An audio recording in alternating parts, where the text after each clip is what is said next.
Hello po, great day sa inyo mga idol. Ito po ang inyong Anwagi. Mayroon lang po akong isi-share sa inyo sa isang accomplishment ko nung isang araw na nag-ayos tayo ng storage tank, yung tangke ng tubig. Umaapaw siya at saka may leak daw. Dahil sa may-ari kasi, dating bayad nila ay 150 isang buwan ay umabot ng 600. So mga idol, gusto ko lang i-share sa inyo, baka sakali ito ay na encounter na ng iba sa inyo, para malaman ninyo ang repair kung hindi ninyo nagawa, ano. So ito, at papanood ko sa inyo. At kung ngayon lang po kayo nadaanan ng video na to, pwede po kayo namang mag-subscribe. Wala po namang bayad dyan, para marami pa po kayong malaman sa mga repair. At pwede na rin po ninyong i-hit yung notification bell natin para po updated kayo. Pwede rin po ninyo itong i-share para po maraming makakaalam. So ganun po, salamat po ng marami sa inyo. Tara!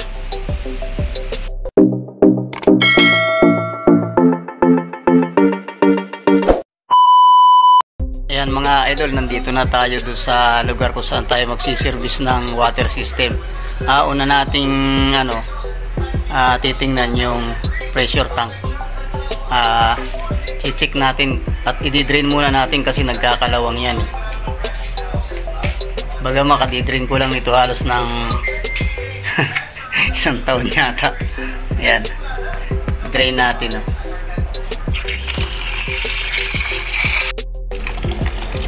Ayan na-drain na natin mga idol. Diba? Putik ang laman eh. Kaya dapat yung ganyan, dinidrain natin yan mga isang beses sa isang buwan. Kailangan lakasan mo para tumapon lahat. Ayan, kunti na eh. Ano na lang, malinaw naman na siya. Patatlo na yan mga idol. Dun muna tayo sa tangke. Titingnan natin yung tangke. Yan, kita nyo yun, yung nasa taas na yan. Yan.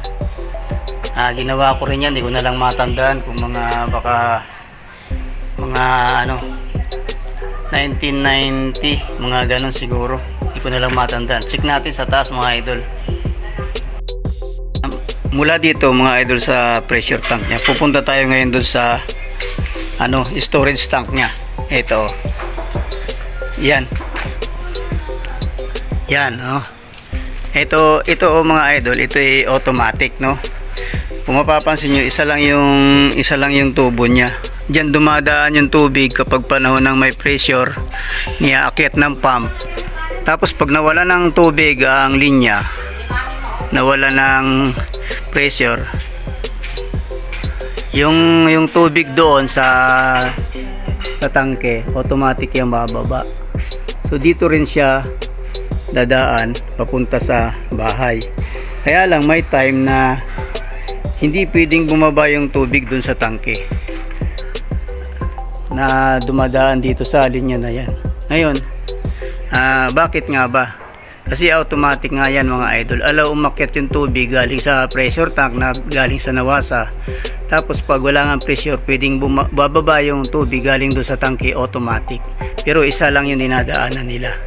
So bakit nangyari yun mga idol? Paano yan? Magkasalubong yung tubig nawasa at saka yung galing tangke? Hindi po, ganito po yun.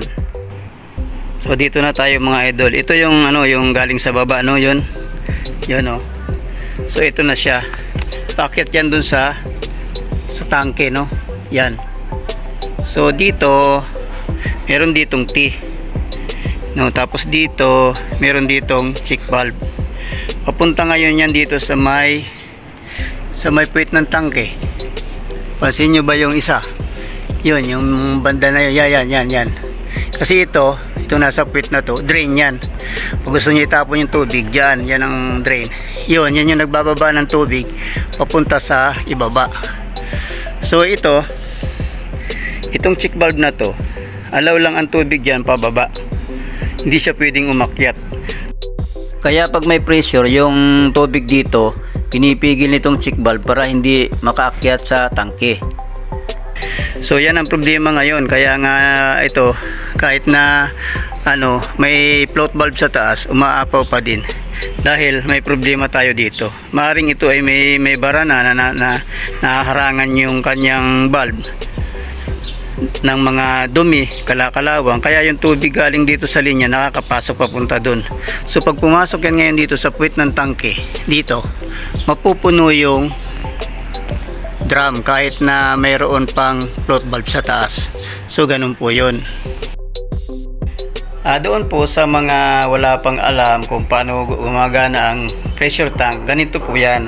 Nakikita po ninyo tong ito pong water pump. So ito po yung galing sa Nawasa.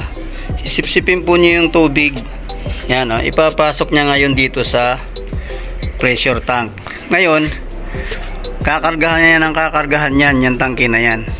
Hanggang sa mapuno siya ng mabuti. Magkakaroon na siya ngayon ng pressure. Yung tangke na yan, hindi yan mapupuno ng tubig totally. Siguro doon yan, sa may mga parte ng container yan, mga siguro 10% hangin na yan. So habang pinupuno ng tubig yan, napipit-pit ng mabuti yung hangin doon sa taas. So kaya lumalakas ang pressure hanggang pag dumating na doon sa 40 PSI, itong switch na to, yan ay magsa-shut off mag-isa. Yan yung pressure switch. So kaya pag narating niya yan, 40 PSI, hihinto na siya. So kaya mamamatay siya mag-isa, automatic yan mga idol. Ngayon, ang trabaho lang naman ito ay magpasok siya ng tubig sa bahay. At pag walang laman yung tangke, mag-akyat siya ng tubig doon sa storage tank na yon. Kasi makakarating lang yung tubig doon sa taas pag may pressure. Pag wala, hindi makakaakyat doon. Kaya sa pamamagitan nitong pressure tank na to, nakakaakyat yung tubig. Yun mga idol. Ngayon, yung pag walang tubig ang source, yung Nawasa, bababa automatic yung tubig galing doon sa tangki sa pamamagitan lang ng gravity. So hindi siya kasing lakas ng may pressure, kasi gravity nga lang. Kung ano lang yung bigat ng tubig, yun lang siya bababa. Nandito tayo ngayon sa taas ng tangke, i-check natin ngayon yung loob. Pero kanina nung buksan ko to, punong-puno to ng tubig. Kaya ang ginawa ko, nag-drain tayo. Ngayon titingnan natin kung nagkakarga.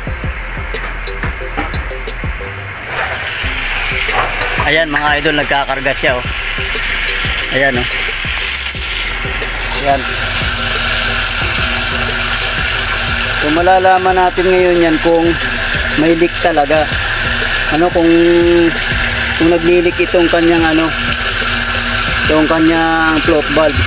So ngayon bubuhatin mo lang ng konti yan, wag naman yung sobra kasi tubig lang naman ang nagsasaran yan ganyan Ayan mga idol, may problema nga mga idol ayan tumutulo pa rin. So ngayon papalitan natin yung gasket niyan dito. Meron yung rubber dito sa loob nito. Bubuksan natin yan para palitan yung na yun. Baka may mga bara na rin kalawang, lilinisin lang natin. So ganun mga idol, titingnan natin mamaya. Pwede din naman ninyo mga idol i-try na i-plus lang muna, i-plasing nyo, ganyan-ganyan ninyo. Yan, para kung may sakaling may dumi doon sa rubber, baka sakaling matanggal. Yan, tapos isaran nyo. Wala mga idol, meron talagang bara. So bubuksan natin ito ngayon. So yan mga idol, yung float valve ayan yung bola nya. Yan yung bola, ito yung pinaka bola. Tapos ito yung float valve nya. Ito yan nagsasara mga idol. Meron yan ditong meron niyang gasket dito. So ngayon iniipit lang niyan ito yan ito. Pagka tinutulak pa ganun para sumara. So ngayon para mabuksan natin yan, ito lang ang kailangan mong tanggalin. Buksan mo lang to. Kung nabuksan mo to, bababa na yan pag lalabas na ngayon yung valve dito. Tara buksan natin.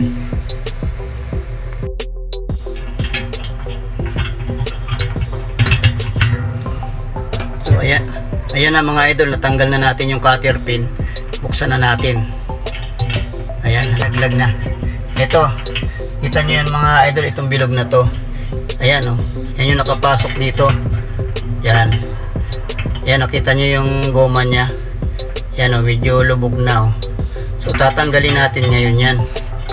Kunin natin. Medyo matigas tanggalin to Pero pagka madaling gawa na lang natin ng paraan. Sige, ganyan lang. Tanggalin ko muna. Tinanggal ko na doon sa taas. Ang hirap kasi mag-ayos doon, kaya dinala na natin sa baba. Ito yung lock nya, yung tinatawag na, ang tawag dito cutter pin. Yan yung pinakalock niya. Dalawa yan, isa dito saka isa doon. So ito yung tingnan nyo mga idol yung ano. Yan. Yan, nakita mo nagpuputi-puti na. Yan, hindi na masyadong nakapit doon sa valve doon, kaya naglilik siya. So ang gamit dito, ang remedyo dito, lilihain natin, kaya meron tayong papel dilya dito. Pag hindi kailangan mas maganda 280 para mas pino. Ay wala tayong 280, kaya 120 muna gagamitin natin. Ganyan lang mga idol. Huwag pa kailangan pantay yung yan nawawala na yung puti-puti. Yan malalim yan, ilubog yan. Yan, kunti na lang.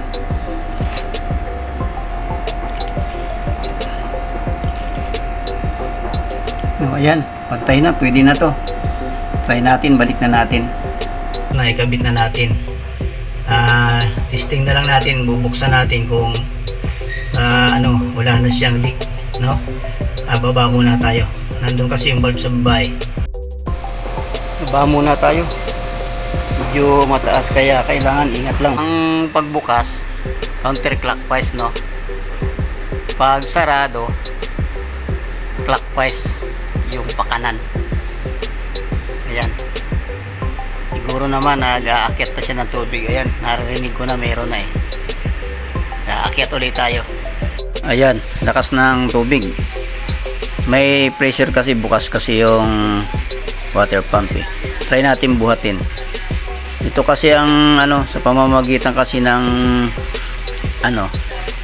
ng bulan na to. Yan, binubuhat yan ng tubig, kaya naglalak yung valve na yan. Try natin. Yon. Ayan na mga idol, malakas po ang pressure niya kasi gumagana yung water pump. Ayos na. So ganun na mga idol. Okay na.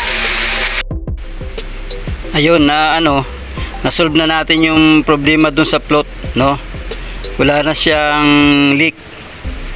Ngayon naman ang gagawin natin, i-drain lahat natin yung buong laman ng tangke. Dahil lilinisin natin kasi makapal na ang putik niya doon sa loob. So yun, lilinisin muna yun natin. Ganun lang mga idol, para kumpleto yung ating service na ginawa. Okay?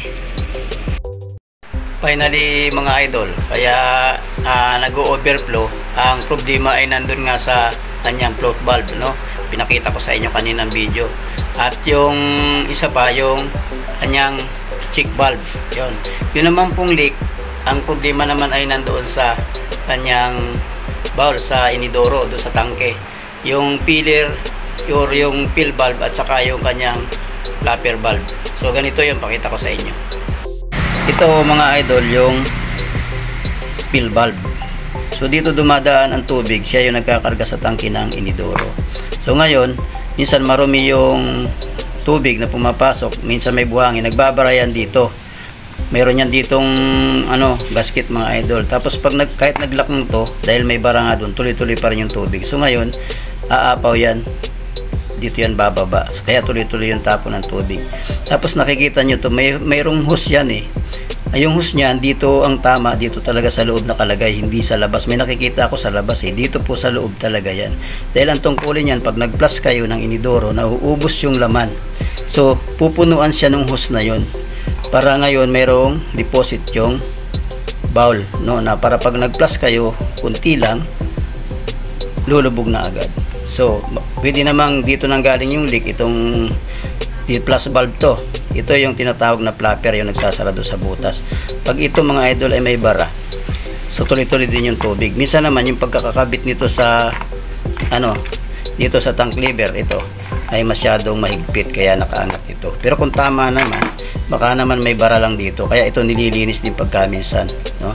So yung tubig kasi mga idol, napaka niyan, bilis tumakas. Hairline lang nakakatakas yung tubig at maraming natatapon. Sa totoo lang mga idol, yung 3 patak sa looban ng 1 minuto, umaabot po yan ng 28,000 gallon sa looban ng 1 taon. So mga idol, pira po yan. Ingatan po natin yung mga leak sa atin. Dapat i-repair agad natin. So yun lang po, sana po ay nakatulong. Maraming salamat po sa inyo. Yes mga idol, nakagawa na naman tayo ng isang panibagong repair na napagana natin nang wala tayong biniling pyesa. Yan ang gustong gusto ng mga kliyente natin mga idol, yung wala silang bibilhin. Kasi nga naman kung may bibili na sila tapos sasahuran ka pa, so doble gastos ano. So ganyan mga idol sa repair, kung magagawan mo rin lamang ng paraan, gawan mo.